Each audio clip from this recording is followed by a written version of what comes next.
name is Dan. And my name is also Dan. And welcome back to episode 2 of the Danny Games Man podcast, your fortnightly gaming podcast, where we talk about mainly gaming and whatever gump comes into our brains. But Dan, I want to have a bit of a check-in straight away. So, Are you okay after the events of the weekend? I managed to get through. It was a dicey 48 hours. It was scary. 17 hours? 17. It felt like more. So yeah, as time recording the podcast, it is the 10th of February, and yeah, PlayStation Network was down for 17 hours over the weekend. Yes, not ideal as it was sort of Friday night through Saturday. Yeah, I had quite a busy weekend, so didn't get to do any gaming, but yeah, thoughts and prayers to everyone affected by... Yes. And what terrible timing at the 1 year anniversary of Helldivers 2. Yeah, it's like we're going to drop the new War Bond anniversary, but you can't play. It must have been odd. Well, it was officially a security breach. So I'm guessing automatons. That would make sense. And yeah, so yeah, it was pretty. I think it's been a while since the last time, like Sony had a big leak. I think it was back in 2011, 2012. They last had a leak, but that one lasted months, if you remember. That was a really long one, but. Sony has issued an apology this time, and everyone who had an active PlayStation Plus membership at the time is getting 5 days of free. 5 days, so that's like over twice as much. Yeah. There have been people already getting narked on Twitter saying, like, wouldn't we get like a free month or a free game? It's like, that's a bit. Yes, I think last time they did give away a free game, didn't they? Yeah. But it's like it was 17 hours. It's not the end of the world. I suppose the problem being as well, though, that didn't really affect us much, but it was Super Bowl weekend, I think, wasn't it? Super Bowl weekend, and also it was the open beta for Monster Hunter Wilds. Yes. So I think that open beta probably did not go. And it was a big, very successfully, double XP weekend for Call of Duty, so all the COD heads were probably quite enough. I think it's more the fact it was a Friday and Saturday. Yeah. It's like, oh, come on, guys. But yeah, at least it wasn't like Xbox, which normally goes down at Christmas. True. Although the big one in 2011 was actually why I ended up going half and half PlayStation Xbox. Yeah, that was basically everyone's PlayStation 3 got essentially bricked for quite a while. Pretty much. Yeah, that was very grim, but these times. are the times we live in. So yeah, I'm glad everyone is okay with that. But yeah, we have quite a lot of other gaming news. So. We do the podcast every fortnight. The first week, nothing really happened. That's quite dry. It was quite dry, and then thankfully PlayStation came in with that, which really helped. But I think the other big news of last week was that Assassin's Creed Shadows has been delayed again. Well, can't say I'm surprised. Which will be the third delay. So I think it was going to come out in September 2024. Then it's going to be October, November, that kind of classic pre-Christmas kind of window. And now we're looking at March. Now, I'm kind of on a fence when it comes to delays because it is annoying as a consumer, but usually it is probably for the better because the amount of AAAs, especially, that get shipped out. Yeah, and Ubisoft are infamous for releasing half-baked stuff. Yeah, which I guess explains why they've gotten maybe a bit cagey about it as well, because Skull and Bones, that was delayed for like a year or two or something. It's a difficult one at the minute because as fun as it is to rag on some of these big companies, like the dark side of this news is that Ubisoft have closed their Leamington Spa office, which did mean 185 people have lost their job. Damn. Which, is never. We can laugh at big companies losing money, but when it's like actually affecting people's jobs, that's kind of grim. And I'm sure no one in that office just woke up and went, "Oh, I'm going to make a really bad game." Yeah. I think a lot of this is sometimes unrealistic goals, trying to make too many games. I think they're basically finishing Assassin's Creed, and I think Ubisoft are restructuring to work more on Division 2, which is kind of confusing. I'm still baffled at the fact that the Division 2 is still having active updates. Like, of all the games that kind of get dropped after launch, that would have been high on my list. It's not a bad game, it's just... Right. I think the main thing is we'll kind of stick with Ubisoft on this one, is just kind of a lot of their games are very cookie cutter kind of structures. Oh, 100%. It's like, we alluded to it in the last episode, like essentially Ghost of Tsushima came out and killed Assassin's Creed in my mind. Yeah. Yeah, it has a lot more of the mechanics in there done better and more refined, and there's more of a cohesive world to it rather than just their own thing, pick up thing, do stuff. It's like, even I think like haven't played Star Wars Outlaws yet because I've had that kind of, it's Ubisoft and like on the fence, and like reviews have been, I'm a massive Star Wars fan. It is very tempting to pick it up, but it's one of those ones as well, like as a consumer I would normally look at Ubisoft games and go, am I going to pay 70 quid for this game, which in less than a year is going to be under a tenner easy. Yeah. And that's like, sometimes you talk in weeks. I think Assassin's Creed, the last one. Is that Valhalla? Or is that No, it was after Valhalla. So Valhalla was good. Yeah. Very good. And then the one after, they went back to Egypt or something. I played a bit of it and it was just like, they're so samey. Mirage, that's the one. There we go. That dropped in price very quick. very, very quickly. And it's like, it's difficult because you kind of want to support, some companies, but some companies you're like, yeah. Like, when they started with their big franchises, they were all good and interesting, but like you say, with the cookie cutter thing, it is always so much of the same thing in a different hat. I think the worst one for me was going from Far Cry 5 to Far Cry New Dawn. Yep. Which was, it's actually the same game. Or Far Cry 4 and Far Cry, the caveman one. Primal. Literally the same map. Yep. It's like, some of them are that's so lazy. And I understand because, making games is expensive. And if you can make a game using the same assets, then profit. Yeah. I think they maybe got a little bit dizzy off their own sort of success and whatnot with Blood Dragon. Because that was a really interesting take on it. Yeah, really, really good game. I think it's just recently been added to PlayStation Plus as well. Mm-hmm. So yeah, definitely. Yeah, that's a fantastic. Still probably the best Far Cry thing. Yes. Because that was perfect. That was like, right, we take Far Cry, flip it on its head, give it like a neon paint job. That was perfect. That was like what you wanted. It was like, it's what, under 10 hours, isn't it? Yeah. And it's just, basically more Far Cry, but just totally different rather than the same. But then with like Far Cry Primal, they tried something different. Everyone was like, nah. Yeah, it does come down to also the fan base of wanting something different but more of the same at the same time. Gamers are very fickle. You can't really please anyone. No. And people will go, you're just doing the same thing, or I liked it. But Ubisoft, they really do I think they're kind of one of the main companies in the firing line. I think EA were very big for that a couple of years ago. Yeah, because do they just work with, or do they own BioWare to some degree? I think EA own about 3/4 of the planet. Fair.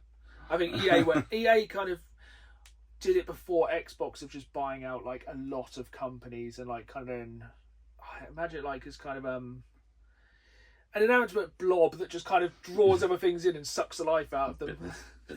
You gotta look at like BioWare, and now you look at it now and you're like, oh yeah, that's not the same company. Yeah, they were the standard for RPGs. Now it's like the cautionary tale of RPGs. Yeah, like I reserve judgment on the new the Dragon Age. Mm-hmm. But yeah, that was in the news this week. They are now stopping support of that game. There's one final patch, something that came out October, November. That's wild. And I think they wanted to sell 3 million copies. It sold 1.5 million. Eek. So half the amount they wanted to sell, and they've just kind of dropped it, which is a shame. Yeah. I'm a big fan of the Dragon Age saga. Yeah, they're very fun. I think they just left it way too long between Inquisition and this new one. Yeah, Inquisition was at least 2015 or something. Yeah, it was early PS4 and Xbox One. Yeah, and I think like Dragon Age Inquisition and Dragon Age 2 were pretty close, weren't they? Yeah, relatively. And in fact, every single one is like have a like cliffhanger. And you're like, great, I'll see you in 5 years. Like, I think I'd have to play through Inquisition again to remember what the hell was going on. Yeah, not Scooby if I try and rack through my brain. I know, like, didn't like the person from the first game just walk in the end and go, here I am? And you're like, what? Then you got like credits. You're like, oh, cool. Somehow Palpatine returned. Yeah, it was a real Star Wars-esque kind of ending. But yeah, it's a shame because like I think it makes game companies not want to take a risk on new games. Yeah. Because they're one of the most expensive mediums to make. Yes. No, I think we spoke about it last episode. We were saying that's cost like $1.5 billion to make GTA 6. It's absolutely ludicrous. But with a game like that, it's going to make 3 billion before it's even available, like in pre-orders. Yeah, and once they get projected numbers off of pre-orders, they're going to be like, right, how many holiday homes do I want? Yeah. It's just, the industry's absolutely insane in a minute. And it's like, that's why I think a lot of companies are going for like smaller budget games. You got to think like Helldivers 2 is one of the biggest, everything's going to always hark back to Helldivers 2 in some way. Even your t-shirt. So if you are, hopefully you're watching this over on YouTube to watch the video version, you can see we both have incredible t-shirts. Democracy for all. Every single, we just spend the 2 weeks planning our wardrobe between episodes. The rest of this incidental. Yeah, let me just sit and chat. But where were we? Yeah, so Helldivers 2 was a very small game. Yeah, and a follow-up to a very, very small game. Yeah, which had a very small budget. They didn't project it to make very much money. And was it the most profitable PlayStation game last year? I think it was, yeah. It was, the most profitable, which I think sometimes people just don't want these big 1,000-hour campaigns with like 20-minute cutscenes. People just sometimes want to blow stuff up and shout democracy. Yeah, a solid core gameplay loop and the ability to just kind of faff around, kind of customise it and just have adventures. Which goes back to our other staple game to talk about, Vampire Survivors. Yeah. It's a game which is like a couple of quid, probably cost about a couple of quid to make. Yeah, and a screenshot of it probably like has as much memory as the entire game. I'm sure you could probably run it on anything. Yeah. And it's just like, it's a difficult one because we all want the AAA games, but sometimes it's just too many. Yeah. It's like, this coming year, there's no point releasing anything a month either side of GTA. Oh, Lord, no. Because people are either going to be too busy or saving their money waiting for it. That's why I feel like Games Pass has planned it very good this year, because basically every month on Xbox this year, there is a kind of a must-play game. Yeah.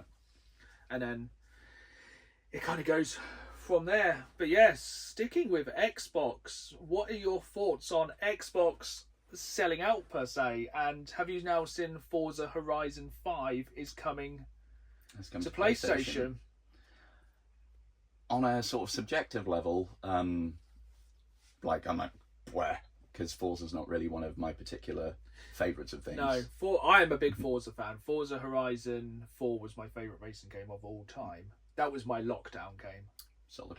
That was my, I can't go outside, but I can drive around a fictional UK just having fun online, and I actually use it as quite a social hub to like play online and just hang out with like car clubs. It was a strange time. It was. But yeah, so Forza 5 is getting released on PlayStation. That does feel like it's some sort of portent of things to come, just because of one of those big franchises and have been so sort of gate kept away from each other. The fact that one of them is now making it across. I think it's strange as well, because it's then basically like, oh, you got Gran Turismo, have you? What about this? I wonder if Forza Motorsport will go across as well, because obviously Forza Horizon is more your kind of arcade racer. Yeah. Are they going to bring across Forza Motorsport, which is literally the competition of Gran Turismo? Yeah, and if you were Gran Turismo's devs, you'd be very who are literally owned by Sony. Yeah. It's like, from a gaming point of view, it's brilliant. Oh yeah. It's like, but then it's like, do I need to buy an Xbox? Do I just buy a PlayStation? I think it kind of goes back to this whole, one of the worst campaigns of marketing recently is everything is an Xbox. Yeah. Which is like, well, what is the point of me buying the new Xbox Series X for like 400 quid when, an iPad's not, like, this is an Xbox. Yeah. Your phone's an Xbox. Now your PlayStation's an Xbox. It's like, but yeah, it's an odd one. But I feel like when, I don't think Xbox is ever going to die. No. But I think they're going to branch out more into putting other games on other systems to kind of spread. I feel like they definitely feel like the third place console now. I wonder if it's part to do with, because in general their sales are pretty bad at the minute, aren't they? But they're being buoyed by Game Pass. So maybe putting their IPs elsewhere, they're trying to I do wonder if they are going to just put Games Pass on like literally everything that moves. That would be pretty cool. But I think the big day is going to be like, imagine back in 2001 if somebody said to you, yeah, the Master Chief Collection, Halo's going to be on the PlayStation. Like, what? No. And it's like, I'm never going to fanboy that much. The console wars are over for me. I fought alongside the N64 and the PS1 console wars, like when it was like the proper playground stuff. Yeah. But now I think it's just the consumer wins, really. Yeah. everything's spreading everywhere, and the amount of things that are just easily accessible. And then it's just Nintendo, like, no. Like, hello, we're still here. Nintendo's like, do you want Mario? Buy a Switch, or get lost. Nintendo's never going to share their toys. No, and their biggest innovation recently is the number 2. That's pretty much it. Yeah. Unless the Switch 2, I'm sure will be fantastic. The design department could have probably phoned it in a little bit less, but yeah, I think it can't be a bad thing. Like the game's going across. Yeah. It does make me laugh. The price tags, like they're way more expensive. They're digital only. It's like, take that. It's like kind of. I think some part of it's a ploy to get people to just buy, because like, if you own an Xbox and don't own a Games Pass, I don't get that at all. Because the amount of things that I've tried and then loved just through Games Pass I wouldn't have rolled the dice on before. Yeah, 100%. It's like, it's just basically like having a blockbuster on your console. It's so good. Like infinite games and bits like that. Speaking of, we had the big unveiling of Battlefield Labs this week. Which I don't know if that's the official title. Terrible name if it is. Battlefield. But yeah, so the new Battlefield looks sick. So I fell out of love with Battlefield a while ago. Was it around the time of Battlefield 2142 or before that? That one I never actually played. I gave Battlefield 1 a chance, and then by that point I was already on the fence because 4 had kind of annoyed me. Battlefield 1, when I played at the time, didn't like it. Now going back to it, I think it's because it was it was a bit more of a time. It was a bit Twitch shootery. It was a bit like that, like very. But now, kind of going back to like how COD is. It reminds me how COD was then, but with World War One. And it's dark, it's grimy, it's gritty, and you can fly a Zeppelin. And it is fun, like just pootling around on top of the Zeppelin and then just going wee parachute. Or using a cavalry is absolutely fantastic. Yes, running in with a sword, pretty great. However, I do love anything with a destructible environment. This is my main selling point. Like my favourite Battlefield game was Bad Company 2. That was so good. Because it's like, there's a squad, they're taking cover, level it. It's like destroy the building, just run in, C4 everything, kill everyone. They're taking cover, we're taking their cover. Yeah, you can't use cover if it's not there. Exactly. And I did enjoy Battlefield 2142, but it didn't feel like Battlefield. No, I can see why that would be a little bit. And I think there's a thing of you need the kind of. I think the destructibility will really add again. Yeah. Just like chucking some C4 in the corners of a building where someone's camping. Just boop. Yeah, and I think it'd be, for me, the first game I ever played on the PlayStation 4 was Battlefield 4. And it blew me away. Like I think going from the Xbox 360 and having like 32 player Battlefield, doubling up to 64, and like the graphical, it wasn't that big a jump, but it was still a jump. Yeah. And it's like playing that with 64 players is insane. Obviously now I think we're up to 128. And imagine if they do 256. That would be wild. But I think they'll probably keep the maps smaller, more destructibility. Probably that would be better. Probably 128 players, because I think anything above that starts to get a bit too much. Yeah. But then again, can you ever have enough? Yeah, I suppose even with more players, you have the ability to have bigger maps, but then you run the risk of there just being a lot of nothing for a bit. Yeah, I think there was some of the maps on like Bad Company was like a desert with like 3 tiny like oasis towns and then nothing. Yeah. Which sometimes was cool because like you could kind of do some really long range sniping, or you should have some proper like long range tank like battles and stuff like that. So it was cool. But that one, or Battlefield, if they get the good maps, I think going back to like day one, like trusting games when they come out, it's going to be a difficult one. I think EA, if they put it on the whatever EA thing's called, that's on Games Pass, if you can try it first, I think if it has like that kind of, a lot of EA's games now on EA Access, that's it. They have like the 10-hour trial. Yeah. And you can buy the full game. I think that could get a lot of people suckered in. I reckon that's probably a good shout. Especially as Call of Duty adds more dumb stuff. Yeah, just constantly. Like, I think the Unicorn was kind of, some of the stuff in COD is dumb. They've got a Terminator thing going on at the moment. That looks pretty cool though. That is quite fun. I think COD becomes more Fortnite each month. Kind of, yes. However, on that note, There has been a rumoured update found within the files for one of the upcoming, or is currently sitting there waiting to be like actioned updates. And that is for a potential Ninja Turtles crossover. Sold. Back in. Yeah, so it could well be like the boys crossover they had just in Warzone. Yeah. But I don't know whether you get to play as one of the turtles or just get some cool melee weapons. So this is the thing. I'm like, yeah, it's stupid. I hate it. Then they did the WWE one recently. It's like, yeah, I want to play as Cody Rhodes. I want to like give somebody a crossroads in the middle of a battle. It's like, it's so dumb, but it's like, I feel like they need to have two CODs. Yes. They need to have classic and Fortnite mode and keep them separate. And like, you know, some people just want to run around like Shipment with like shotguns and just blast the hell out of each other, and some people want to fly around as Nicki Minaj. It's like there's no, and I don't think the two should meet. No, it's good that they keep most of it to Warzone, but then with it all getting kind of smushed together and you can't escape almost. And I think that'll be the thing with Battlefield. I think there will be none of that stupidity.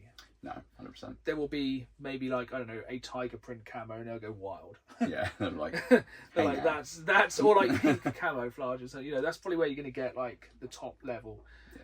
But I think it's going to be definitely one to wait and see. Yes. And I have signed up for the closed beta, so could be very, very interesting. Very fun. But I think the last thing on my list is, we spoke about it last time, new Pokemon! New Pokemon! So we have new Pokemon cards. Is it Space and Time Smackdown? I think so, yeah. Yeah, Space Time Smackdown.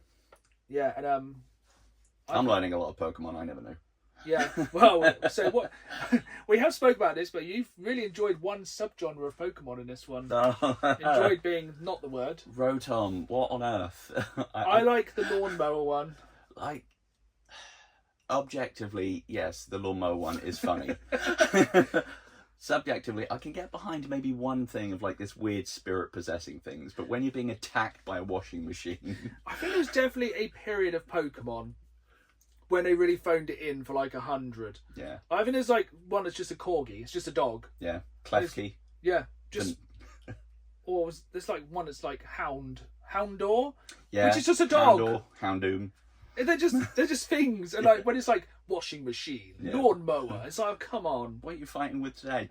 Ice cream cone. This is like a South Park parody. It really is. It's like, these don't sound like real Pokemon. But yeah, overall, it's really good. It's incredibly fun. Some of the EX cards are The very EX nice. cards are things of absolute beauty. Like, I'm annoyed my wife has got one of the gold EX. I'm still yet to pull a gold one.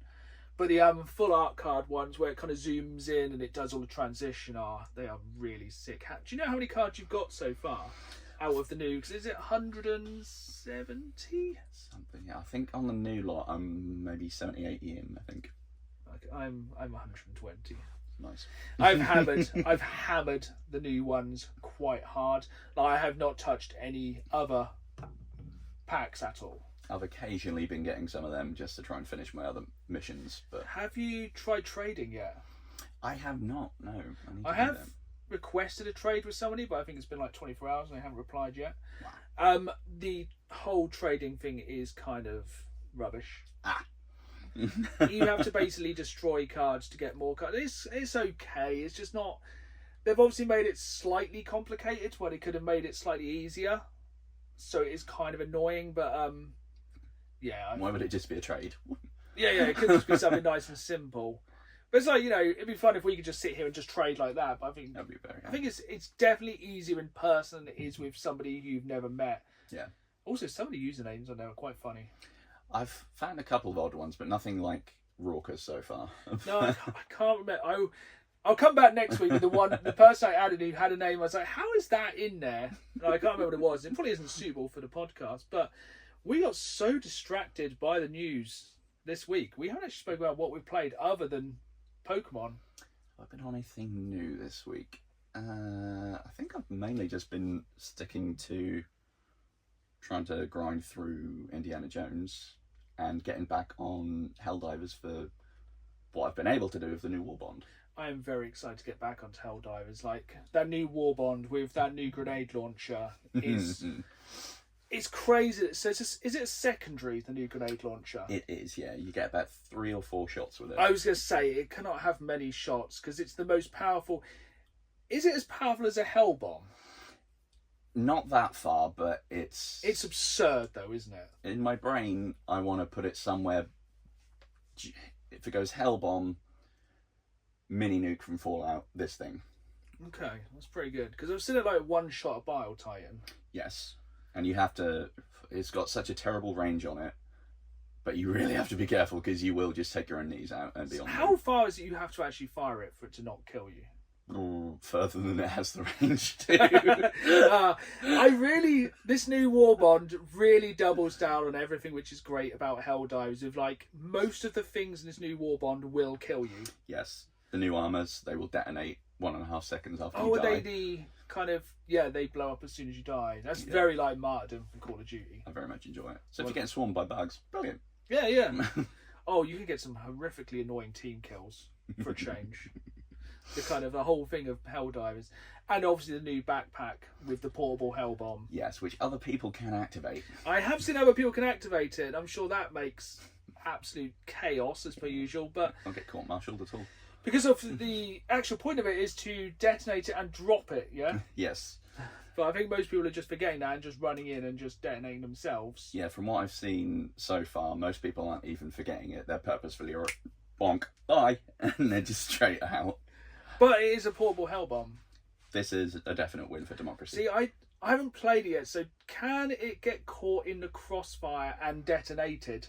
I've not seen that happen so far, but I'd imagine because if you fighting get the warped, automatons would be an absolute nightmare. Like you've had those times when you've just put your head out and it's just laser beams and missiles and general hell. tank just spins and gets you, or one of the towers just finds you and goes, absolutely not. Yeah, it's crazy. It's been a year since. And did you see Joel actually spoke? Yeah, it's on TikTok. So Joel spoke on TikTok about like how the war's been going, because I think he's having some time away from Helldivers just because of the pressure, because he just organises everything. Yeah. Because obviously, stuff like that, to have you are in charge of literally the entire universe. Yeah, and especially if, like we said, you weren't expecting it to be the thing it was. And people are like, oh, why is this? Why is it? Because once again, go back, you can't please any gamer ever. Mm-hmm. So sadly he's having to have some time away, but well deserved, because this year's been absolutely crazy. But the other big thing in Helldivers is Spade. Spade, yes. New tactical Spade that they snuck in there in the update. So is that... Can you find Spade on the map? Yes. Yeah. Can you equip it? Is it a weapon, or is it... I only picked it up very briefly when things were swarming in me, and I didn't mean to, so I quickly dropped it. But I think, you can like wave it around and hit things. Yeah, you can dig, can't you? You can dig yourself a little trench, which is very handy. That's pretty cool. Or just your own grave when it goes wrong, I suppose. Oh, why not both? True. Dual purpose. But I'm really looking forward to getting back into Helldivers. Fun thing about the Singularity as well. Yeah, so just tell me what's happening with Singularity, which is just sat there for a long while. So currently, that's a long-term storytelling, that is. The Illuminate are generating dark energy, which is pulling the Singularity from Meridia towards Super Earth. Perfect. There's quite a lot of planets in a way which have not come into the war yet. Yeah, they will be. Yeah, they'll be dragged, kicking and screaming. That's quite fun. Didn't expect them to do that with it. I knew they were going to do something. Wasn't that? No, I presumed it was probably going to suck some planets in around it, or something was going to appear out of it, like a big Cthulhu style thing. It was just going to come and create chaos. So I've also been playing. I played quite a bit more Indiana Jones. So last time we spoke, you had just got to Egypt. I was still farting around at the end of the Vatican. Oh yeah, because you've done very much. I'm going to do everything, haven't you? Yeah, I've been hoovering up collectibles and missions. Yeah, like an absolute demon. Yeah, I got to Egypt and I was like, do you know what? I well prefer this. This is way more interesting, because you're at Egypt now, aren't you? Yes. Would you agree it's much better? Oh, 100%. It's really interesting, isn't it? Yeah. Way more creative ways to kill Nazis. Yeah. And it's much more. There's a lot more to do. There's a lot more puzzles, a lot more cool stuff. I am way ahead of it now. There is a way you can accidentally leave Egypt and goes on to the next bit, and there's no way back that I can tell at the moment. I would try not to do any spoilers for this game, and I don't know how it ends. But yeah, it takes after Egypt, it takes possibly the hardest story turn I've seen in a game for a long while. Excellent. And yeah, I don't want to spoil it, but I did not see that. I did not see what happens after Egypt. it's a real, it's really good. What I'm hoping is Gina pulls off a latex mask and it's Sean Connery. It would probably have made more sense. And also, I think after where you go next after Egypt has one of the best kind of bits in a game I've played for a very long while. There is, we're trying to be very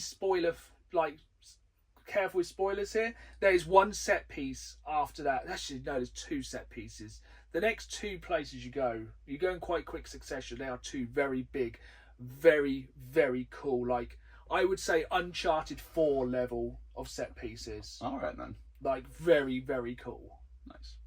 So, yeah, I think it's just a game that it just gets better as it goes. It really does. Like, I was impressed with the area of the Vatican, just like how big it was anyway, how rich. But yeah, there's something about Giza that is just, it feels more organic. Yeah. Like having the little definitely. village you can go into, or town, whatever it is. It's just little things in the game, like when you look in the distance, you kind of get the simmer lines of it being hot, and you everything you can see, you can basically go to. And I like how the train keeps coming past. Just honking through. That's really cool. And I like the fact they have the kind of, because they didn't have the dogs in the back, and no, they did have the dogs. Yeah, dogs were in the back. And there's less cats in Egypt though. That is a definite minus point. But yeah, there's way more tombs. There's a lot of random things to find as well. Yeah, I found some odd bits. It's very fun. Yeah, it's really good. So, have you mainly been playing those two games? I think I started, what's it called, Eternal Strands, or Strands of Eternal, something like that. Is that the game that's like a bit like Breath of the Wild in the physics? Yes, you can jump up and climb on the big enemies and whatnot. I do want to play that. Yeah, it looks a bit like kind of Breath of the Wild mixed with Shadow of the Colossus. That's the vibe I get, yeah. It's quite small offshoot companies made it, isn't it? Yeah, it's quite like a more, I don't know, third party kind of indie thing rather than AAA. But I think it definitely has some potential. I've just done the first opening mission, and it's pretty fun. Yeah, I did see some trailers for that and thought it looked really interesting because of the... Is it like fire, ice, and wind? Is it like kind of elemental powers? Yeah, you get your different strand magics. So far all I've got is like a telekinetic thing and ice, which you get like a small taster fight against a massive dragon. Yeah. And it's like trying to breathe fire, and I just was like, nope. It just froze its face. It's like, it's very physics based, isn't it? Like basically you can make the ice floor icy and people can slide and such like that. You can like blow things away and any part of the enemy you hit with the ice, it just does get little clusters and freeze over temporarily.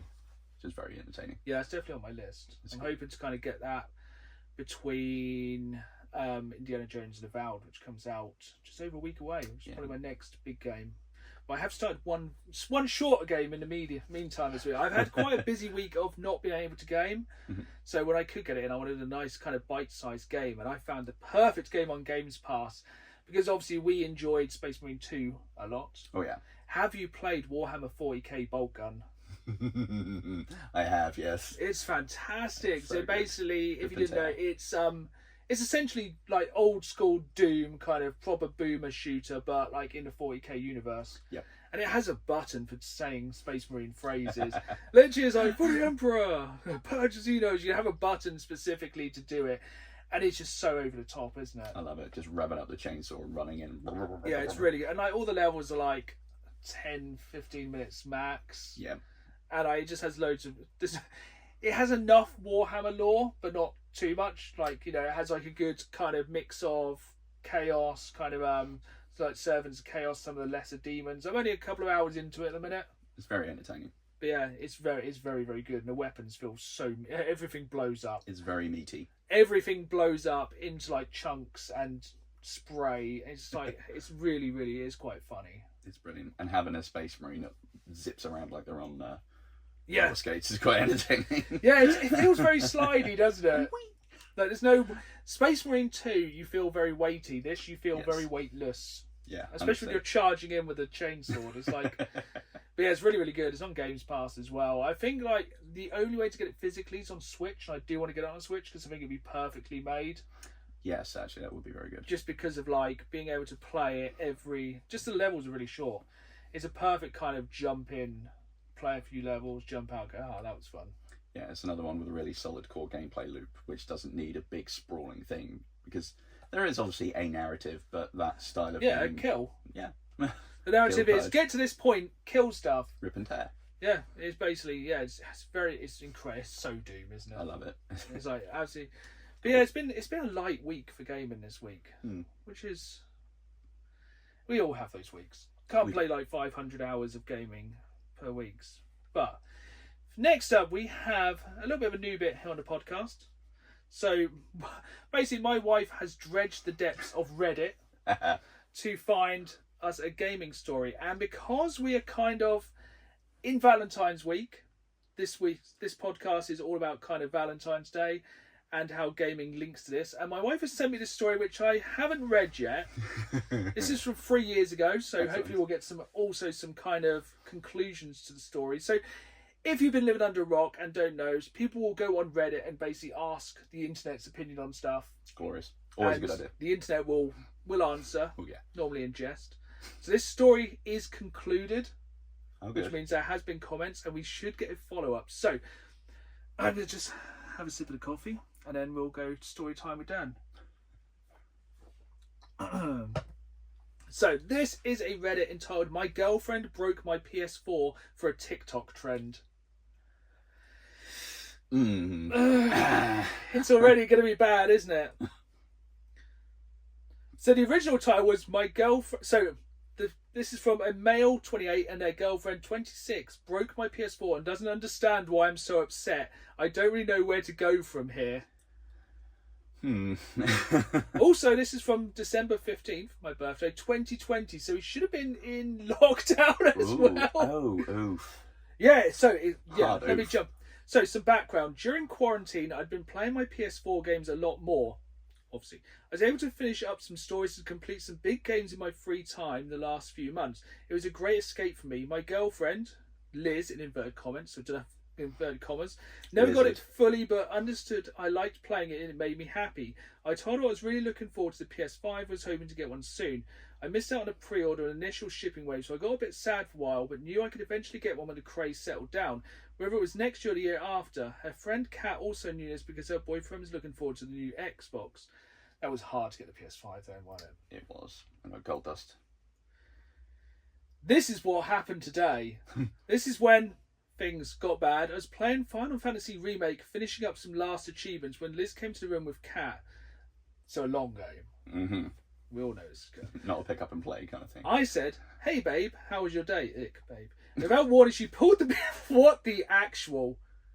And without warning, she pulled the PS4 out of the wall and smashed it on the ground. She then took a hammer and smashed whatever pieces were left. This happened within 20 to 30 seconds. Mind your language on this next bit. I just looked at her shocked and asked, "What happened? Why did you do that? Did I do something to make you mad?" I feel like it's actually going to get worse. This was when I noticed Kat was recording everything with her phone. Liz walks away and then comes back and shows me a PS5 box. I don't react. She says, "Merry early Christmas." I just walk out of the room and go into the bedroom and lock the door. So the girlfriend has bought the boyfriend a new PS5 but smashed the PS4. That's like no. punching somebody in the face and shaking their hand. Yeah. It's like... Oh, man. I think it's gonna get worse. Liz comes knocking an hour later and asks, "What's wrong? I thought you wanted a PS5. I told her I couldn't even think about that because she literally just destroyed a part of my life I created over the past 5 years. I explained to her that she just ruined hundreds of hours of gameplay and saves that I built up. Liz just says, "Well, can't you just do it again?" So even just Final Fantasy VII Remake's going to be 100, 200 hours. And in lockdown, that's probably like 500 hours. Yeah. And that's like just one It's game. just one of the myriad of games I've had. This is when I walked out and left the apartment. I came back a couple of hours with Kat and Liz, now both showing the PS5 to me. Kat says, "Look, Liz worked really hard to get you this, just wanted to make you happy." I asked Kat why she was recording. She says that some person on TikTok or Instagram did the same thing to their boyfriend and they were happy. No, they weren't. No. Apparently that's where they got the idea from. A girlfriend came in and broke the PS5 and gave him a PS4 and then gave him a PS5 and everyone cheered or something. What? I love every Reddit story. It's like, yeah, then everyone cheered. No, they didn't. No one ever cheered. I still can't believe it. They wanted to make a video in that spirit with me as the guy. I told Kat a lot of my life was on that PS4. Now it's all gone. Side note, yes, I know I should have backed up to the cloud. I did it for some games, but a lot of them I just kept on the PS4. Oh, the game list is bad. Uh-oh. Their previous games were Witcher 3, the Kingdom Hearts games, Final Fantasy Remake, God of War, The Last of Us, Resident Evil, Devil. That one's a bit short. Many of these titles were fully completed or close to the point. Many of them are now lost. So the girlfriend is now calling him ungrateful, and her boyfriend liked the Xbox she gave him. I asked if she destroyed his old Xbox. She said no, just gave it to him as gift wrapped last week. I asked why I wasn't given the same treatment. It was because they saw the video yesterday and got the idea to recreate it. I told Liz I appreciated the gift, but that she needs to know she broke a part of me that's been built up over the years. That does sound a bit intense. A little bit. But also. Yeah. Liz says, why can't you just do it on the new PlayStation? I told her I could do it, but it'd take a lot more time and effort. I don't want to put it in again. She just brushed it off and said, maybe you can play your new games anyway. They're probably better. Wow. I think it's just going to get worse. At this point, I left and went to a friend's house where I'm writing this now late at night. Straight in. That's right. Why have a conversation? No, put it on Reddit. Fantastic. Crowdsourced. I don't know what to do at this point. I don't care about the PS5 and I am mad. There's a lot of expletives now. What is wrong with people? Why do they think destroying somebody's personal property is funny? They tried showing me the video. Wow, they even uploaded it still. So the girlfriend and I had a good relationship at this point. I've been together for 4 years and this is the only major issue that came up. You may think it's just a video game that I can get past this, but I don't know if I can. I wasn't just that she did it, it's the fact that afterwards she didn't understand why I was so upset and I don't know how to proceed. Now there is an update, but first thoughts. I'm reeling off that. Yeah, that is... TikTok trends like that are ridiculous. It's ludicrous. I mean, if the one they saw actually happened and everyone was in on it, yeah, and it was probably a brick PlayStation. So many of these are like just absolute. It's made for entertainment. Yeah, but to not even like give them a heads up, it's like don't actually be known we got this, and like give them a chance to upload things. And there's certain people you know like not to do certain things to your partner. Oh, 100%. Like, that's a bad decision. What they say, 4 years? Yeah, they should have known. Yeah, like if they played like a few hundred hours of games, they might have noticed. Yeah, and the fact that they'd have gone through lockdown together. Yeah. Oof. Rather saying it was a part of me. Yeah, these TikTok trends like that are ridiculous. Though. Very much. But there is an update. Good. So 2 weeks later, it's been a hellish couple of weeks. First of all, I appreciate all the support. I didn't expect to get as many comments as this has. It took a lot of time and thinking and talking to my friends and family what happened and where to go from here. I tried saving the hard drive from the PS4 through my tech buddy's savvy buddy. Had no luck with it. God, they must have really done a number on it to break the hard drive. Yeah, to just be the PS5 has been at our place since the incident, but I have no interest in that right now. I didn't go back to the apartment for a week. I finally told Liz we need to sit down and have a discussion about everything. It was a long conversation with a lot of tears on both ends. I won't go into exact details, but I explained to her how our actions affected me. The comparisons some told me to tell her about smashing her phone, laptop in the same way. In that moment, she understood, I think. Once again, asked why she recorded. She said she wanted to capture the moment of my happiness. It wasn't about Instagram, clout, whatever. She thought it would have been ecstatic and wanted to have that moment captured forever. I told her I understand that. It would have made more sense to give it to him for Christmas. Yeah, that would have... Like, if somebody got me a PS5 for Christmas, I'd still be over the flipping moon. Yeah. It's like those videos you see when like the parents give the kid like an empty box at Christmas. It's like, you're just going to scar people at that point. They're never going to trust a box again. Ooh. Uh-oh. Buckle in for this one. Let me guess. Finally, I told her the truth. I told her I couldn't trust her anymore after this. She destroyed something dear to me. I broke up with her. This is between Christmas and New Year's. This is the 29th of December. Maybe it's irrational and maybe I'm overreacting. I think after the conversation with my parents, friends and her, I realised I couldn't love somebody who doesn't emphasise me enough to know that breaking my PS4 was a bad move. That's true. So we kind of said, you'd understand that. Yeah. This incident should have never happened as she knew how much I cared for this, especially during a year rough as this. I told her I'm moving out of the apartment to live with my parents for a bit. I said that I'm breaking the lease in March, so she has until then to find a new place. Woo! I spend Christmas with my parents. While a little sad, I think it's for the best. She has tried to reach out, but I told her unless it's about stuff about the apartment, I don't want to talk to her right now. As for me, I think I'm done. Oh, God. Oh, this isn't even sad or ending somehow. Oh, no. As for me, I'm done with gaming. Oh. I'll find something else to keep my interest. I didn't take the PS5. It would be really hard for me to find joy in anything after all this. I thought I'd marry Liz. We were college sweethearts and we were so happy. Now everything is broken. Now everything is broken just like my PS4. Should laugh.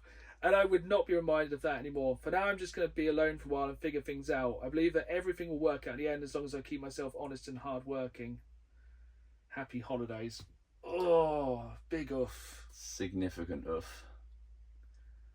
There's no part of that that's any good. No.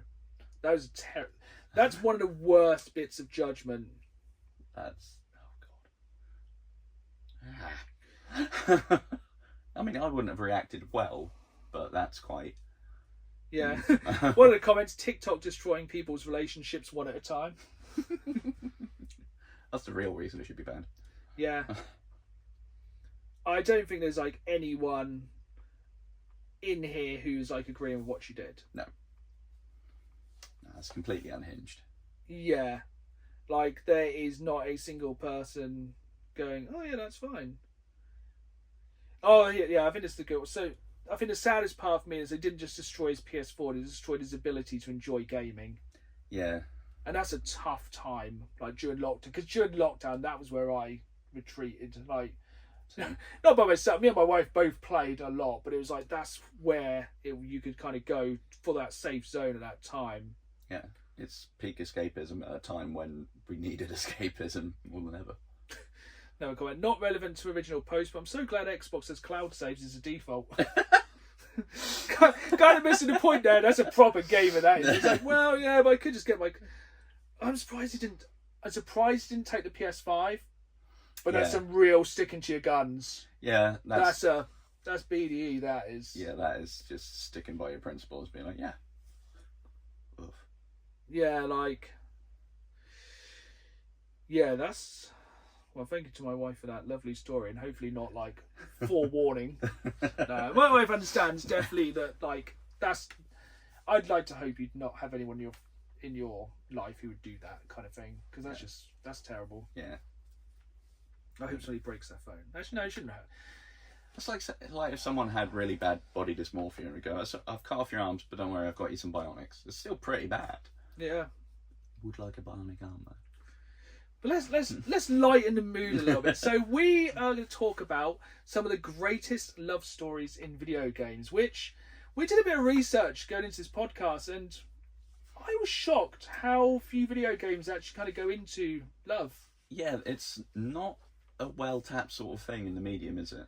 No, and a lot of the kind of examples I've wanted to talk about mainly turn into revenge. Pretty much, yeah. Or like, but I suppose it's kind of one of those things. It's difficult to force the narrative of like, you play a game and it's like, you are this character, you love this person, because reasons. Yeah, I suppose it is a very easy storytelling shorthand to get you emotionally involved in some way, because you know the importance of that, so then having some sort of revenge thing playing is like, can get behind it. Yeah, but like is a traditional kind of so like some examples, I think some games do it very well. Like I think the Final Fantasy games have always done it very well. Mm-hmm. Like the kind of one jumps to mind for me is Final Fantasy X with Tidus and Yuna. Yeah, but then also like you look at a lot of them, and then it will suddenly go down the revenge. Like somebody, spoilers for a very old game here, but Final Fantasy VII when she gets killed very early in, and it kind of sends off a lot. Yeah, but that's. Yeah, I just did struggle to find examples. Yeah, I mean, especially if like just pure love stories. Yeah, because personally, I don't play a lot in the way of like visual novels or anything like that, where I guess there's more scope for that to maybe feel a bit more natural, because the character interactions are the main thing you have.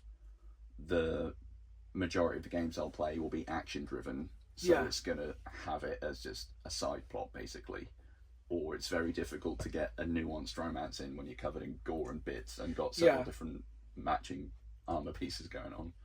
looking like an absolute nutcase. So yeah, the first one that came to mind for me is almost a little bit of a cheap one, and that's Baldur's Gate 3. Oh yeah, that's a good one. Because of making your own character and forging those bonds with characters over a long time. I think that's definitely one of the ones I genuinely felt quite. You kind of do feel for some characters more than other. 100%. Like there's some people I'm like, meh. Yeah, and well, there's no like right answer apart from Karlach, obviously. Yeah. But I guess because there's so many different options that you have to actually cultivate, it feels more organic. And I think as well, we're going to go very deep here, but the fact that it lets you love who you want to love. Yes. You know, a lot of video games are like, you are white male, you will love white female. Yep. At least in Baldur's Gate, it's like, you are gnome, you can love demon. Yeah. Or it's like, oh, you want to have like a freeway with like 5 different people in like Baldur's Gate. It's like, cool, go ahead. It's like, do you like squid? There's squid. That's definitely, oh yeah, of course, that's the greatest love story. That was not expecting that. No, that was a left turn. Yeah. Yeah. Just getting all mind flayery. Yeah, that was the mind layer. Yeah, there's Baldur's Gate 3 is wild. Oh yes. Some of the storylines, like some of the. Yeah, that was a great game for letting you literally do whatever the hell you wanted. Yes. There's very few games that will let you do basically whatever you fancy doing. And whoever you fancy doing. Yeah, basically, yeah, that was a game of because Mizora. There's also that inn where you go to where you. Oh yeah. Don't want to go too deep into that one, but that's quite intense as well, isn't it? Yeah, that's somewhere where no real names would be used. It's quite spicy, that bit. Very spicy. Do you like spiders? No, you're in the wrong place. Yeah, that definitely had some of the. I feel like we should steer away from Baldur's Gate, but yeah, that's very good. A good point. See, the big one that comes to me, and is probably the most emotionally invested one, is The Last of Us. But I'd go more with Ellie and Riley for the first game. Okay, yeah. Because that's obviously there's 2 main kind of love interests over The Last of Us and Last of Us Part 2. We're kind of looking at The Last of Us with that is it the Left Behind DLC? Yeah. That's rough. That's a tough one. And obviously it was touched on in the series as well. Yeah. Like that whole bit of like seeing these 2 people kind of falling in love and enjoying life in like the terrible apocalypse. Then obviously the terrible apocalypse coming for them anyway. Yeah. It's like, yeah, that was... And it's amazing when you watch the Last of Us TV show, they actually managed to make a more horrifically moving love story. Yeah. With the two gentlemen who lived. That was my favourite and also least favourite because of how heart-wrenching it was. Yeah, I was saying to my wife, well, I want to really rewatch The Last of Us, the first series, before going into the second series, but that was one of the most moving things. I think that's a way to prove if you only need to prove if somebody's an AI and prove they have a soul. If you watch that episode of Last of Us and don't cry, you have no soul. Yeah, it's the new Turing test. It's absolutely horrific. But yeah, that was a very hard episode then. Yeah. And I think that's one of the best love stories was in that kind of The Last of Us Left Behind. It's very, very... Especially being the expansion and things that already been touched on, or at least through the lack of any other characters in the main game, you already knew what was happened, so there was a weight on it, knowing that the other shoe. And there's also a certain thing between Joel and Ellie. Like obviously he loves her like a daughter. Yeah. There's no like weird thing there. That he is basically protecting her because he couldn't protect his daughter. Yeah. And yeah, that's strong as well. Yeah, that's a definite sort of. That's a bond that.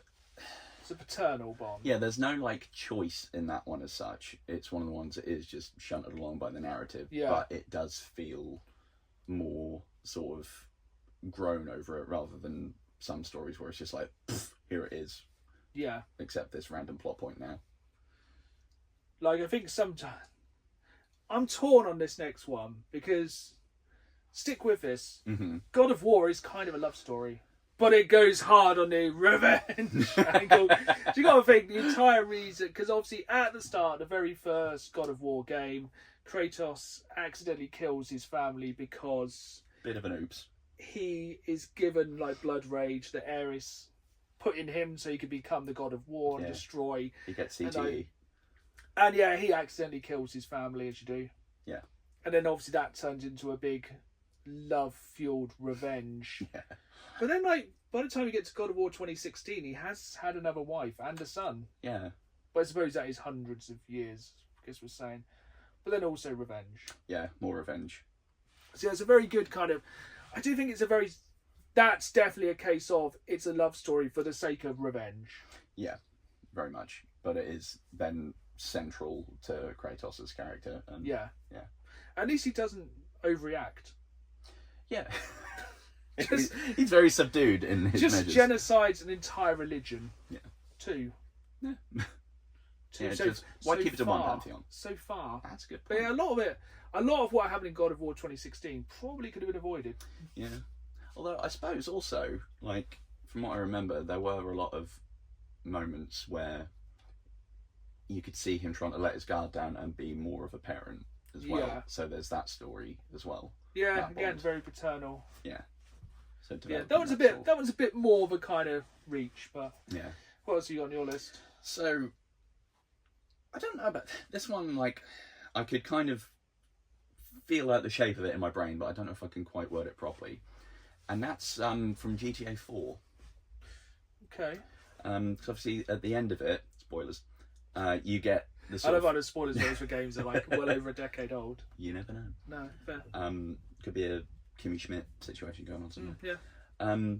There's a choice at the end where you can either follow your revenge, Yeah. or decide to take the high ground. And depending on what choice you take, a major character close to Nico will die. Yeah. So you either get his cousin, Roman dying, or is it and Kate? Yeah. So there's either a familial love because like Roman is his only connection there in Liberty City, or the woman he's like, right, I'm gonna give up this blood feud and try and change how things are going, because they always want to try and change him. Yeah.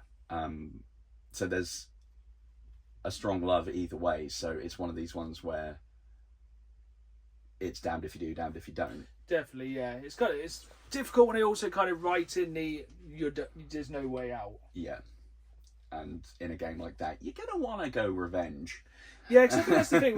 With GTA 5, it's like the end of that's kind of so lazy. It's like, oh, we can all gang up on one character, or we can go on a death wish option, which every single person did. Yes. It's like where you can just basically save everyone. It's like that's a bit of a cheap ending. A little bit. There has to be some cons, especially with a game like GTA. And it's like, let's just do whatever the hell we want for 40 hours, and then just go, oh well. Like when it's free roam carnage simulator, you want to have a bit more consequences. Be damned. It's like the only way they can get away with something that hacky is if they put "Holding Out for a Hero" on the radio as you go for it. Classic Saints Row ending. We love it. Yeah, that was good. Yeah. Hey, you got any more? I do, and it's another kind of revenge, kind of trying to look for the MacGuffin cure, and that is Shadow of the Colossus / Ico. Yeah. You're trying to bring Mono back to life, and in doing so, massacre a load of kind of just generally okay behemoths that were just chilling, not doing a great deal, and you're like, no, murder, and then become a horrible new big bad yourself. Again, spoiler alert for a game over a decade old. It's been remade. I think we're just going, if a game is over a decade old, it's fair game. Yeah. But that's a very good one actually, because that is a very underlying, it's a very important thing. Like, he's not just doing it because he likes killing big monsters. Yeah. It's like if you were looking at it from a story writing standpoint, the one sentence thing would be like, what are you willing to do in the pursuit of love? Yeah. And it's a hell of a lot of things. Most of them involving swords. So I have one more on here. It's quite surprised we haven't had any crossover here, and that would be Drake and Eleanor in Uncharted. Oh yeah, because that's a nice story. That kind of rounds up as well. You know, the end of Uncharted 4, they get to sit down and play Crash Bandicoot. It's a nice, it's a nice story, and it's kind of has its ups and downs and its betrayals, and I think that one works quite nicely. Yeah, there's not like some sort of horrible cataclysm at the end. No, I think they're just kind of together through many unfortunate events. Yeah, and they don't lean on the thing of at some point death and revenge. No, I think it's just more of an organic kind of relationship that kind of exists within a game rather than it being a driving factor. Yeah. Anyway, you know, they are just a couple. Yeah, it's not hammered into you quite so much as other things. No. Where it's rather than a natural thing within the narrative versus just battering you over the head with it. Yeah, and I think it's just kind of it's just a nice one. Yeah. And it does have a really satisfying ending. Yeah. And you do get to play Crash Bandicoot on the beach, which is, you know, the end goal of most people. That's how I want to go. Have you got any more? I've got 2 more. Interesting. We've got from Metal Gear Solid 3, Snake and the Boss, because that's a very, very convoluted relationship. Yes, going that's on a there. good one. That's mentor, lover, weird Oedipus complex thing going on. Yeah, there's a lot. There's a lot going on there.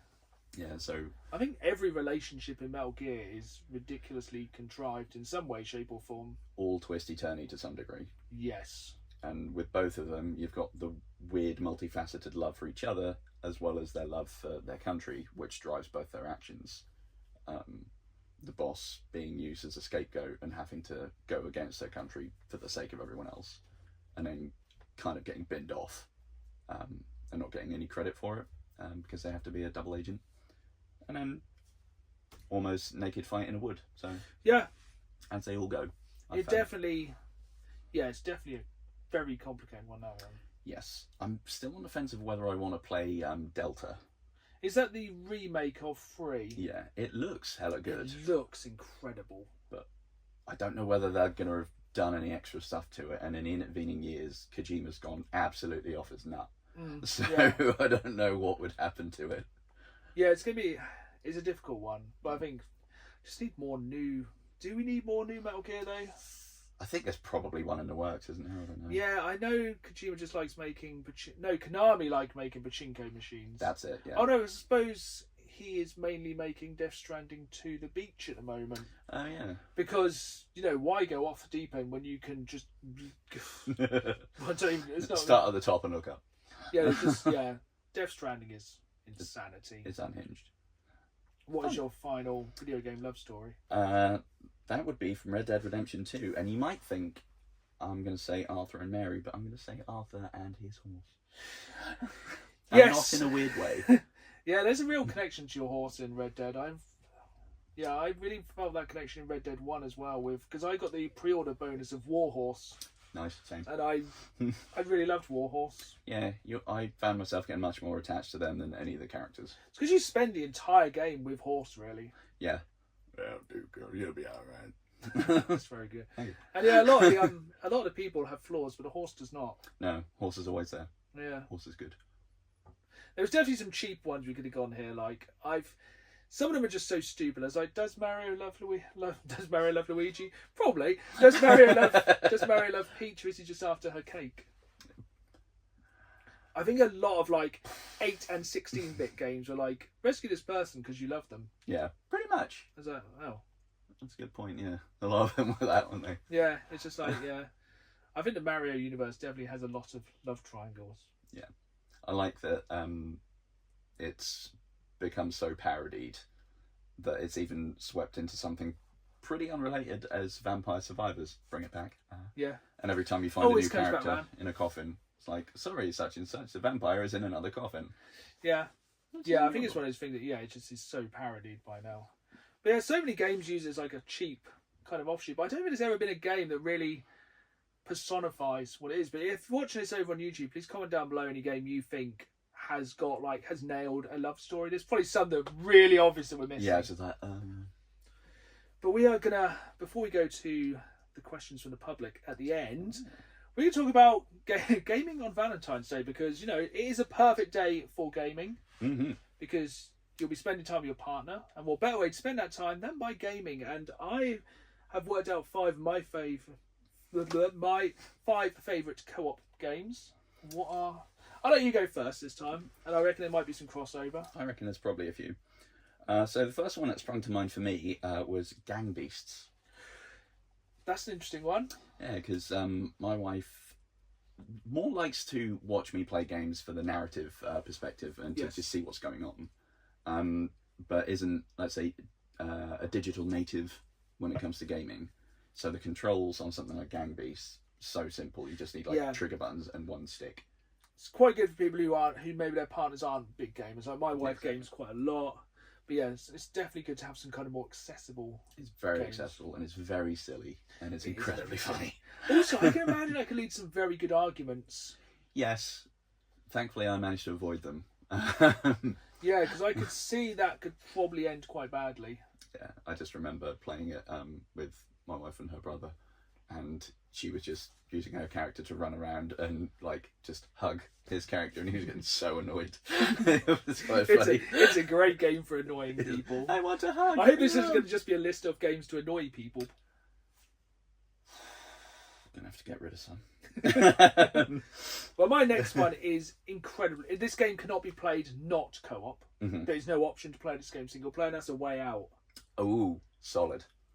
Like it's a good one. It's basically, it was when that weird period when EA were making very good games. So essentially, it's a 100% co-op. I think you can play it online, but it's way better if you play it in person. Split screen, cooperative game. You're trying to escape from prison with your friend, and it's really good. It's really story driven. It's fairly short. You'll probably finish it over the course of a day or 2 days. It's pretty short. And yeah, it has I don't want to spoil it, it has a very big twist at the end. It's a really, really good co-op game. Like, it's not just co-op is forced in, it's the entire game is based around the fact it's cooperative. It's cool. Very, very good. I think it's on Games Pass. Have you played it? I haven't actually, no. It's one that I've looked at a bunch of times. But it's definitely like easy enough for like a casual gamer to play. Okay. There's like some first person shooting bits, but it's pretty lenient with it, especially if you're way better. There's no bits I can remember where you'll be punished if the other person. I think you can basically pick up the slack. Oh, that's cool. It's not like one person fails a QTE and it's all gone. No, there's only QTE ones on there. No, back to you. So this one is kind of a cheat answer, but I will give a more specific one just because of. Is it going to be the same thing I've got written down? And that's sort of old school side-scrolling beat-em-up games, and I'm going to go specifically. Nice. Streets of Rage. Streets of Rage is a very good one. I was very tempted to put down Shredder's Revenge. Nice. Yeah, side-scrolling beat-em-up games are fantastic, because especially something like Streets of Rage is like 2 buttons and a special attack. Yeah, you can spam it, and like if one person is flagging a bit, the other can help them out, and it's not a case of you're absolutely boned. And again, a very good one to cut. You can hammer through Streets of Rage multiple times a day. Have you played Streets of Rage 4? I have. It's very fun. Which is your favourite Streets of Rage? Ooh. Oh, what's the one with Max? Is that 3? The massive wrestler. Yes, I think it is 3. Yeah, I like him just because spinning lariat. Yeah, I like 2. 2 is solid. I think it was the one I first played. I like is it Skates or Wheels? Oh yeah, Skate. And I like the one where you can call in the special attack, like the police car turns up with RPGs. You're like, oh yes, the police are here with their RPGs. You're like, yeah, fire 3 city blocks away. Yeah, I really like that one. Yeah, I had that on a 3-in-1 cart for the Mega Drive. I think a lot of people did. I think that's where it was. That. Oh, that's a good question. Golden Axe, Revenge of Shinobi was mine. Nice, good. Golden Axe, very good game as well for the same reason. Shinobi not so much. Shinobi was, that was tough. Even dicey as a 1-player. yeah, Golden Axe is a very good one as well. This next one I've kind of forced in because it's basically the first game me and my wife really played together, and that's Borderlands. That's a proper gamers kind of. That's definitely a real one to get people into. Yep. That's not casual. That's like, would you like to spend? It's like I'd like to spend time with my wife and also game, and I want to throw 100 hours into a co-op shooter. Yep. Let's keep re-rolling on these drops. I can't wait for Borderlands 4 to come out and do the exact same. So fun. It does become such a game of min-maxing your equipment and finding all the decent mods and random drops. Oh yeah. And there's a certain chaos to that I find fun. Yes, yeah, I don't know, that never gets old. It's always that shiny carrot. Yeah. You're always chasing that kind of shiny thing on the horizon, and chances are it knows. It knows when to drip feed you just a little bit more. Yep. Waiting for RNGesus to Smile down. Yeah, and yeah, I just think it's a fantastic kind of co-op game for, because as well you can drag somebody kicking and screaming along. Oh, 100%. Favourite stupid mod from Borderlands? See, I never mod it. I'm very vanilla with mine. Oh, I mean like weapon Oh, mods. weapon mods. The grenade you can throw up in the air and it kind of just goes, it just finds people. Yeah, that's up there. Or a gun that when you reload, you just chuck it And and it explodes. Yeah. I like the guns where you reload and they turn into a turret. Also fun. Yeah. Basically anything that makes more carnage. Really. Yeah, basically anything that makes more. What's next on your list? You're doing well. There's no crosser. We don't discuss this beforehand.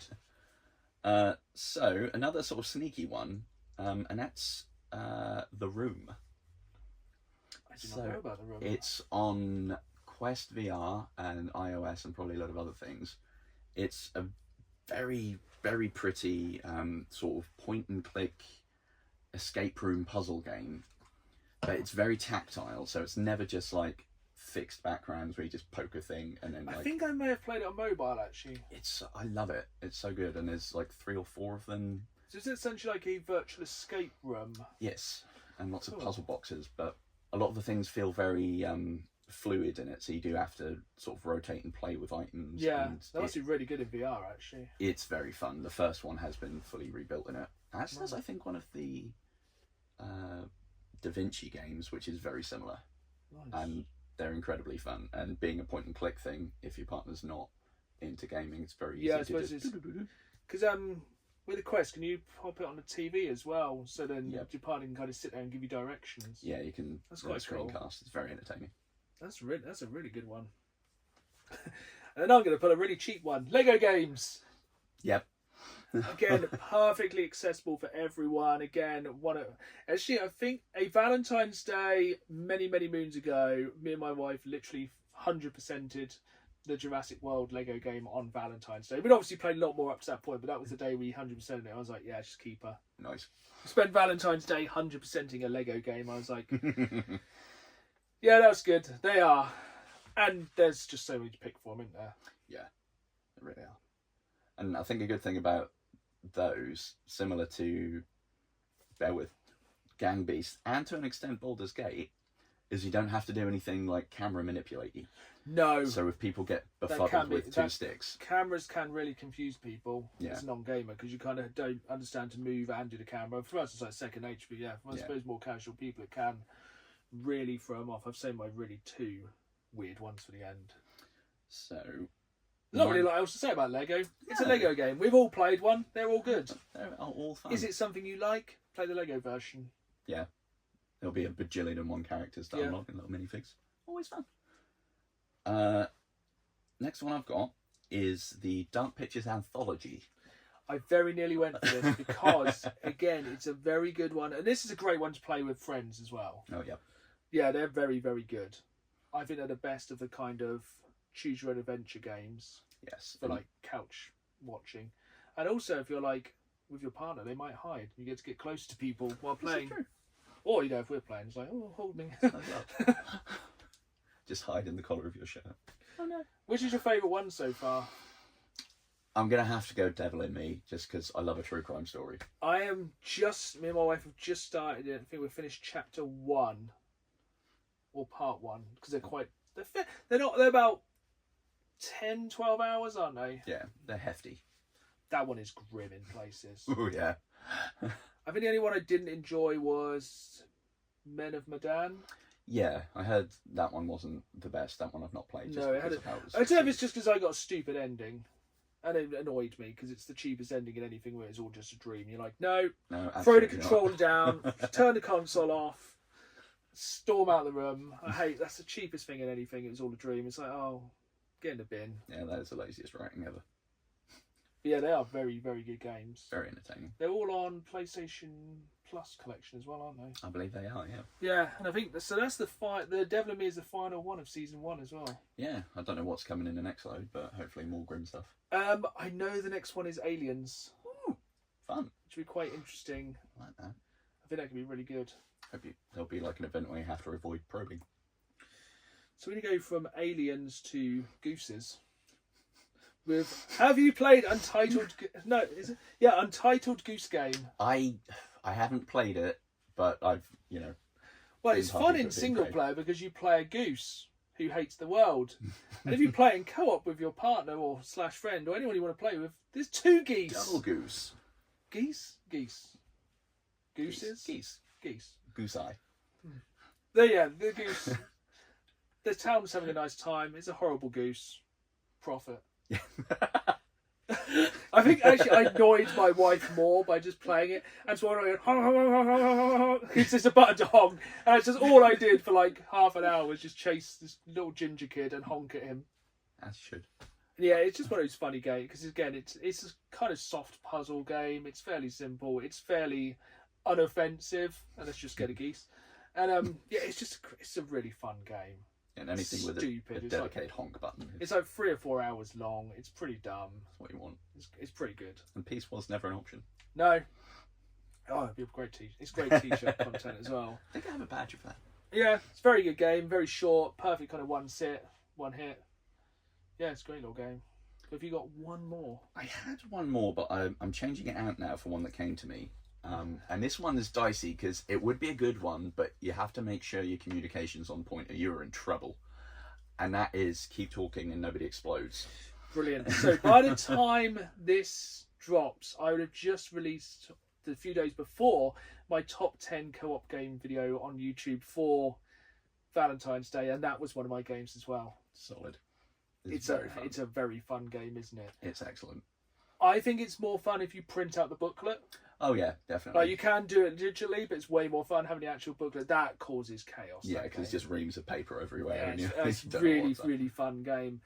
Have you played? Because there's multiple versions of that. Have you played the VR version or?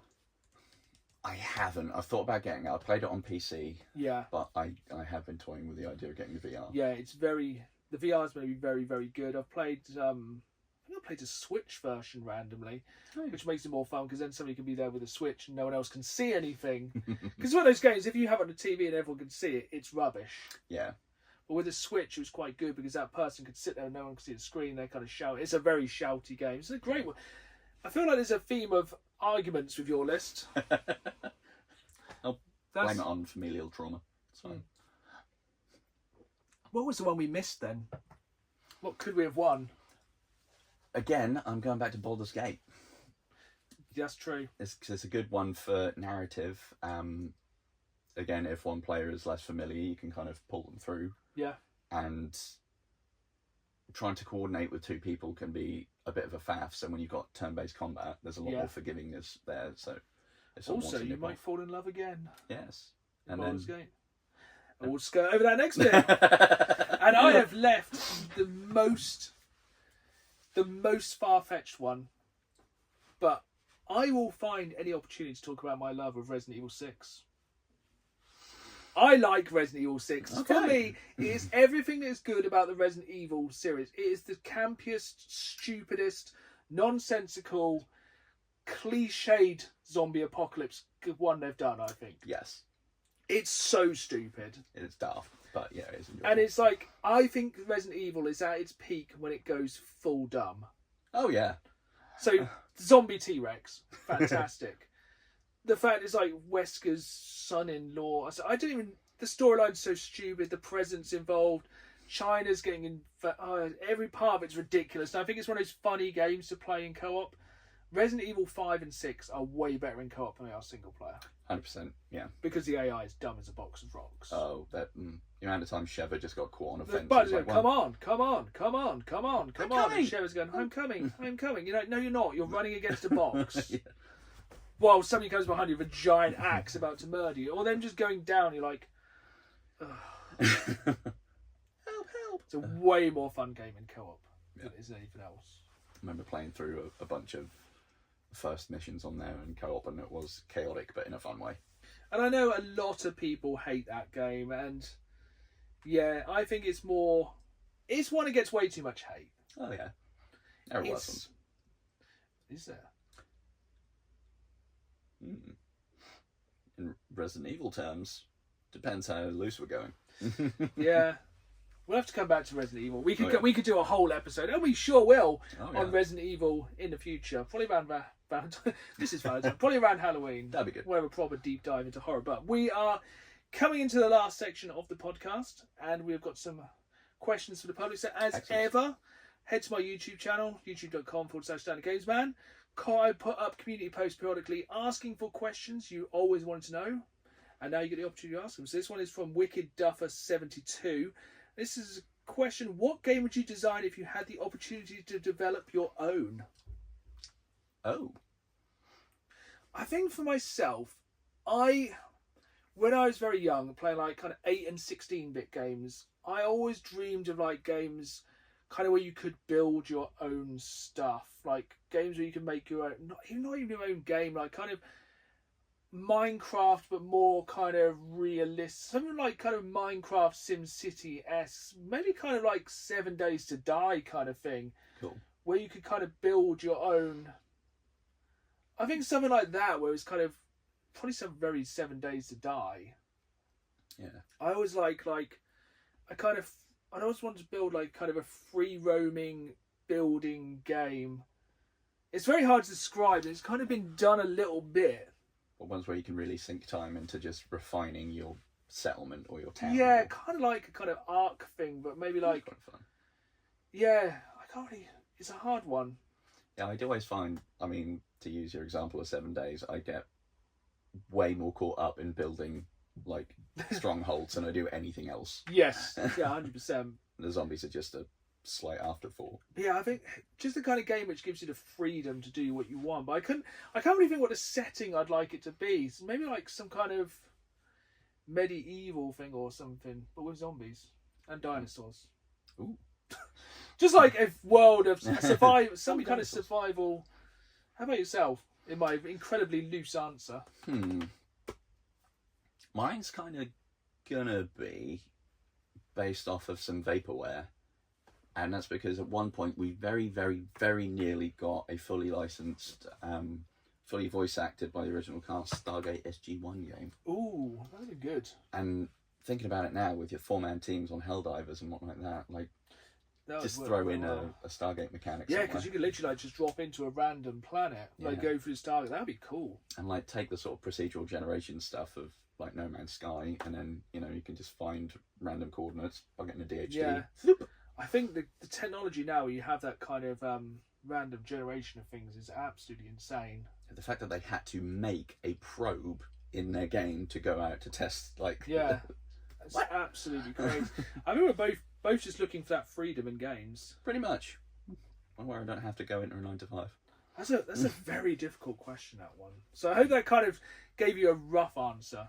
That was kind of caught me off guard, that one. I do kind of just screen grab these, then forget about them, and go on. So, speaking of forgetting things, this one's from 8BitH, and it was: if you could wipe your memory of one game and have the experience of playing it first time again, what would it be? And I know what mine is straight away. Do you need a minute? Nah, I'm on it. Oblivion. Yeah, it was high on my list. Oblivion. Yeah, to be able to go back and experience it again. Yeah, the first bit coming out of the sewers and then looking across. That was a 6th generation thing. That was like, wow, this is big. Like going from Morrowind, which was like, it's grey and green and kind of blocky. Yeah. Would you like textures? We have one. To go to like that, and you like came out and you're like, whoa. Yeah, the bloom effects were maybe a little bit over the top, but it had a nice aesthetic and yeah, the that Shivering was one Isles. of those. Oh, Shivering Isles was so good. Absolutely beautiful. Like one of the best looking. That was so out there. It was so good. It was exactly what it needed to be. Yeah. And it really made you feel, for once, like the sort of the special chosen one in the story, because so many games are like that, but they all feel a little bit by the by. Yeah, because and it was like literally like you've just crawled through the most cliche thing of the sewers and boring. It's like, oh god, it's one of them, is it? And then you come out, you're like, holy, this is wow! It's like this big open, and like they're like, go off you pop. Where? Thinking about it, I can also tie into my last answer as well. And that one of my favourite things about it is the Oblivion gates that pop up. Yes. And it's been like, through I go, what's happening? Death. Yeah, they're going to make just those procedurally generated now, which would be really good. Mine is God of War 2016. Solid. To be able to experience that game again Oh, it was just so good. It was for me. It was just. I think it's one of my favourite games of all time. But to be able to go back and just experience it again, because the twists and the turns and the storylines and the set pieces and every single part of that game, I think as well because it was so different. Yeah. And it was just like it kind of ushered in a bit of a new era of really big Sony storytelling as well. Yeah. And it was one of the biggest kind of games of that. It's absolute perfection to be able to go back and play it without that knowledge of everything again. It's one of those things I wish you could delete the memory of those games for that reason. It was so sort of rich. Yeah, there's so many games like, say something like The Last of Us. I go back and replay it periodically. Yeah. But then you kind of know the twists, and it's like it's difficult with a lot of these really good story-based games. You'll play them once ago. That was an absolutely incredible story, but yeah, and it kind of takes out some of the desire to keep playing on a subsequent playthrough because you know what's happening. There's no discovery. But yeah, very strong choices there. And we have quite a random last question, which is from James Ford 2269. If you could do a collaboration with anyone, who would it be? I think we should use the term collaboration very loosely. Yeah. Ooh, in what sphere? Exactly. That's how I think I'd like to do music with Slayer. That'd be very fun. Ooh, that's a good one. We'll take it back to gaming. Now, would you want to so you can even look at it a couple of ways. Would you do like a podcast? Yeah. Let's go out. Who would you like to have on the podcast? Ooh, I think I'd quite enjoy having Kent Chungus from True Crime Kent. Nice. Hilarious. I love his takes on really grisly crime, and he's also a fellow of a similar age who loves video games and farting around. I'd like to get Joel from Helldivers. Ooh. And say what's coming in the next month. What's happening? What's in that hole? And so how do you plan these things so far ahead? We need someone quite small, so they have to fit in this space. That's a good point. We only have finite space here. Mm-hmm. So yeah, someone small. How about if you had to be in a game, what game would you want to be in? Oh wow! So like a collaboration game, a crossover. Like, would you be a Fortnite skin? I can't dance, so that wouldn't work. Oh, that's a good one. I'd kind of, I know, I'd like to be put in like an All-Stars wrestling one so I could have a match-up with like me and Randy Savage against... That's a good one. See, I quite like the Mortal Kombat ones, but I feel like it'd be a bit disturbing watching some of the fatalities. Same as I really liked it when they kind of had some of the crossovers in Gears of War. Yes. I'd like to be one of the videos in Helldivers. Oh yeah, do one of the ads in there, that'd be fun. Just one of the sort of enlistment videos. Trying to get people to up. As a metal musician, I'd love to make some of the music for Doom. That would be very fun. When they did like the soundtrack to Doom Eternal, and they had like the full heavy metal orchestra. I don't know if you ever saw that. Like the heavy metal opera, that was super duper cool. That would be very fun. Oh, that'd be so cool. Yeah, and they actually filmed that in a cathedral as well. That's how they got the sound so sick. Even better. Yeah, that was really cool. And I think YouTube-wise, I've been very lucky. I've met quite a lot of people I really enjoy watching on YouTube. Yeah. I've done like videos with them, met them in person. I think because when I first started doing YouTube, I watched a lot of Metal Jesus. Okay. So I'd really like to do something with him. I think he'd be a really chill guy just to sit down and actually just talk about games. Like he's not a bad way. He's not flamboyant. He doesn't scream and shout things. Just kind of sits and you could probably discuss games with him. Yeah. But I think also from kind of a more going out in the wild and looking for video games, Pixel Game Squad for me, I think are the best people who do it. I think they look like they're having really good fun. They look like they're enjoying themselves. And I think that's half of what it is, kind of making content. I think if you're not enjoying it, it's really obvious. Yeah. Like some people will be very paint by numbers, and you're like, you are just going along for the ride. But I think something like Pixel Game Squad could be quite fun. Yeah, YouTube wise then. There are two that kind of spring to mind and various different areas of things I like to watch YouTube for.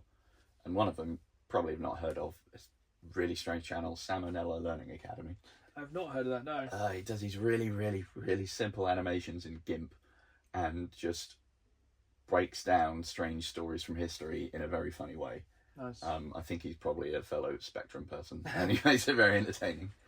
And the other one would be Mike Israel from RP Strength, just because he breaks down all sorts of training things in such a in-depth scientific way, but it's also a sass mouth, and it's funny about it. Nice. Yeah, if people don't know, me and Dan both enjoy the gym. It's probably an unhealthy level. Probably.